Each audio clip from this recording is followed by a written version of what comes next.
నమస్తే, జర్నలిస్ట్ మీ కేఎంఆర్.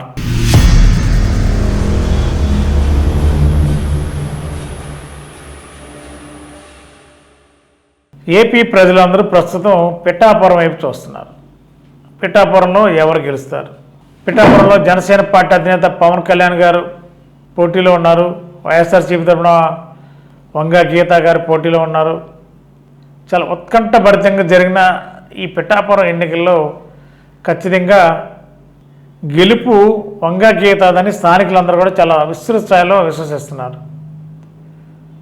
మరి పవన్ కళ్యాణ్ గారి పరిస్థితి ఏంటి? పవన్ కళ్యాణ్ గారికి అక్కడ సామాజిక వర్గం చాలా అధికంగా ఉన్నప్పటికి కూడా మరి పవన్ కళ్యాణ్ సామాజిక వర్గం ప్రజలు స్థానికంగా ఉన్న ప్రజాప్రతినిధి ఉంటేనే బెటర్ అని కోరుకుంటున్నారా? అందని నాయకుడి కోసం ఓటర్లు కంగారు పడాల్సిన అవసరం లేదు. లేదంటే పవన్ కళ్యాణ్ గారు పిఠాపురంలో ప్రజలు తీర్పిస్తే ఆయన ఎక్కడ దొరుకుతాడు, ఆయన ఎప్పుడు కలవాలి, సామాన్యుడు పవన్ కళ్యాణ్ గారిని కలవచ్చా, కలిసే అవకాశం ఉందా అని చర్చ అయితే పిఠాపురం మొత్తం కోడైకి వస్తుంది. పోలింగ్ అయిపోయిన తెల్లారి నుండే పిఠాపురం నుండి పత్తా లేకుండా వెళ్ళిపోయారు పవన్ కళ్యాణ్ గారు. మరి పిఠాపురంలో ఇల్లు తీసుకున్నాం, ఇల్లు అక్కడే ఉంటామని చెప్పారు. మరి పోలింగ్ అయిన తర్వాత కూడా ఎందుకు ఇక్కడ ఉండలేదని కూడా పిఠాపురం ప్రజలు ప్రశ్నిస్తున్నారు.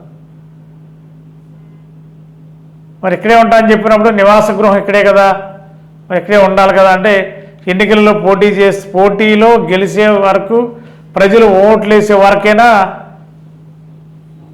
ఈ ప్రగల్భాలు అంటూ పిఠాపురం ప్రజలు తీవ్ర స్థాయిలో మండిపడే పరిస్థితి కనిపిస్తుంది.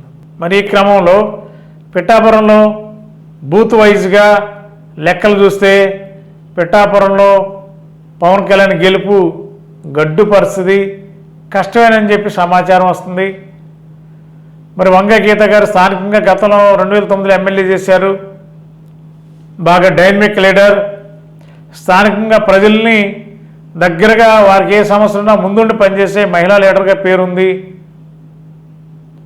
మరి స్థానికంగా ఉన్న నాయకుడికి పట్టం కట్టుకోవాలి, పవన్ కళ్యాణ్ గారు ఎప్పుడో వస్తారు ఎప్పుడో వెళ్తారు కాబట్టి ఓట్లు వేయడం వల్ల ఉపయోగం ఏముందని చర్చ పిఠాపురంలో ప్రతి ఇంట్లో నడుస్తుంది. ఎక్కడికి వెళ్ళినా కూడా పిఠాపురంలో ఏ ప్రాంతానికి వెళ్ళిన వాళ్ళు ఇదే సమాచారం చెప్తున్నారు. మా ఊర్లో ఉన్న వాళ్ళు గెలిస్తే వెళ్ళే సమస్య చెప్పుకోవచ్చు, పవన్ కళ్యాణ్ గారు మేము ఎక్కడ పట్టుకోగలమండి, ఆయన ఎక్కడ దొరుకుతారు మాకనే వాదన మెజారిటీ ప్రజలు వినిపిస్తుంది. అంటే దీన్ని బట్టి ఏంటి, పవన్ కళ్యాణ్ గారు పిఠాపురంలో ఓటమి ఖాయమని స్పష్టమవుతుందా, లేకపోతే ప్రజల నాడి వంగ గీత గారికి సపోర్ట్గా ఉందని అనుకోవాలా? ఎలాంటి సంకేతం ప్రజలకు బయటికి వెళ్తుంది అనేది పెద్ద చర్చ నడుస్తుంది. మరి వీటన్నిటికీ పిఠాపురంలో పవన్ కళ్యాణ్ గారు వంగ గీత గారు అనేది జూన్ 4న పక్కా క్లారిటీకి వచ్చే అవకాశం ఉంది. ఈలోపు మాత్రం ప్రజలు పిఠాపురంలో గెలిచేది వంగ గీత గారని చెప్పి బెట్టింగ్లు కడుతున్నారు. పవన్ కళ్యాణ్ గారికి బెట్టింగ్లు మండవరకు కట్టిన వాళ్ళు ప్రస్తుతం స్లో డౌన్ అయ్యారు. కారణాలు ఏంటి తెలియదు, చూద్దాం. మరి